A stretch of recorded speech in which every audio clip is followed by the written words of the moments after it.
Dan pemirsa, bagaimana epidemiolog melihat dan menilai kondisi diberlakukannya kembali sekolah tatap muka di Indonesia meski sebagian siswa belum diberikan vaksin COVID-19? Kami akan bahas bersama Pak Tri Yunis Miko, epidemiolog. Pak Miko, apa kabar? Selamat siang, Pak Miko.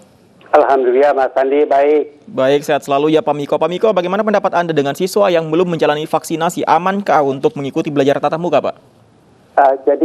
Di Indonesia ini harusnya masuk sekolah berdasarkan indikator-indikator yang benar. Yang pertama adalah indikator positivity rate. Dan positivity rate itu harus diukur dengan benar. Jadi kalau di negara kita, ini kemarin kasusnya 5.000, tapi tesnya itu 100, lebih dari 70.000 begitu. Bayangkan kalau kontak tracingnya dilaporkan itu 2 sampai 10. Kalau 5.000 dikali 10 orang, maka tesnya harusnya 50.000. Tapi tesnya ini 170.000. Dari mana yang 170.000 itu? Yang 70.000 itu. Jadi harus dibedakan apakah itu dari surveillance pasif begitu, dari orang yang tes yang mau keluar kota, yang naik kereta begitu, dan naik pesawat, itu harus dipisahkan.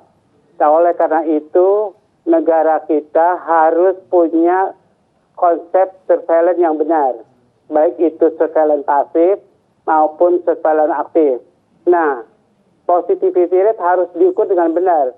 Nah, positivity rate dari orang yang tinggal di wilayah itu yang dites, berapa yang positif begitu. Jadi harusnya semua orang pakai konsep yang benar dalam memakai indikator. Ya, kemudian kalau bisa sih, kalau mau sekolah, menteri-menteri kita kan orang benar, orang pinter lah, dokter semua. Kalau bisa kita punya baseline data. Jadi semuanya harus disurvei. Yang SD yang sudah terinfeksi berapa, yang belum terinfeksi berapa, begitu. Jadi kita punya data yang benar sebelum mulai sekolah dibuka. Kalau itu berdasarkan masuknya itu tuntutan orang tua murid begitu, ya jangan diikuti. Kita orang-orang yang berpendidikan harus melakukan sesuatu itu berdasarkan data yang benar.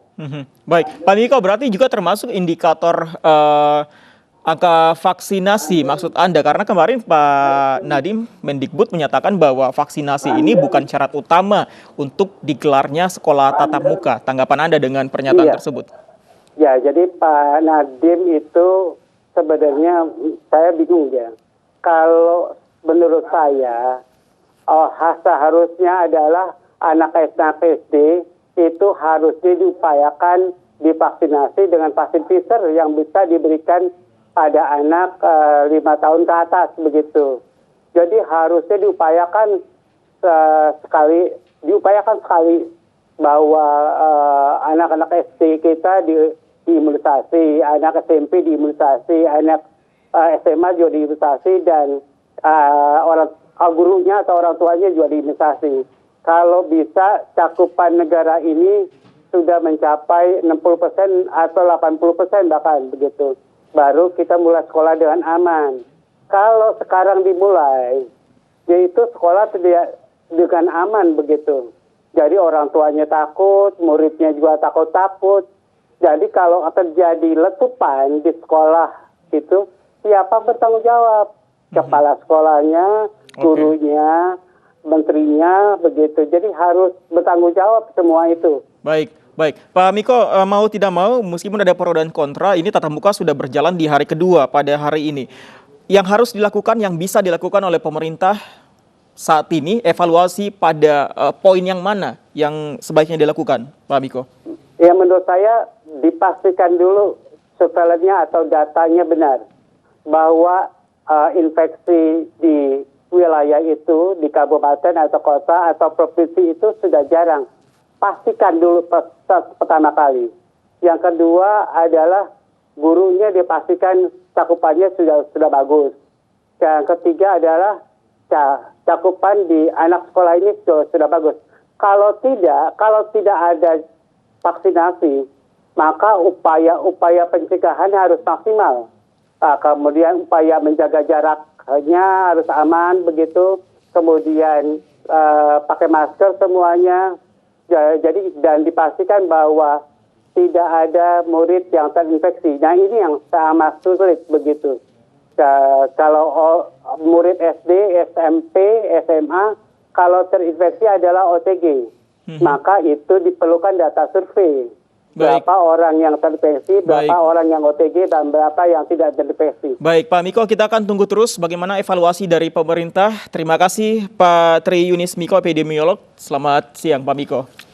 Pemirsa, kesadaran masyarakat untuk mendapatkan vaksin COVID-19 semakin tinggi. Bahkan dengan segala keterbatasannya, mereka rela mendatangi lokasi sentra vaksinasi yang jauh dari rumah mereka. Upaya ini dilakukan warga agar tetap sehat dan terhindar dari bahaya virus corona.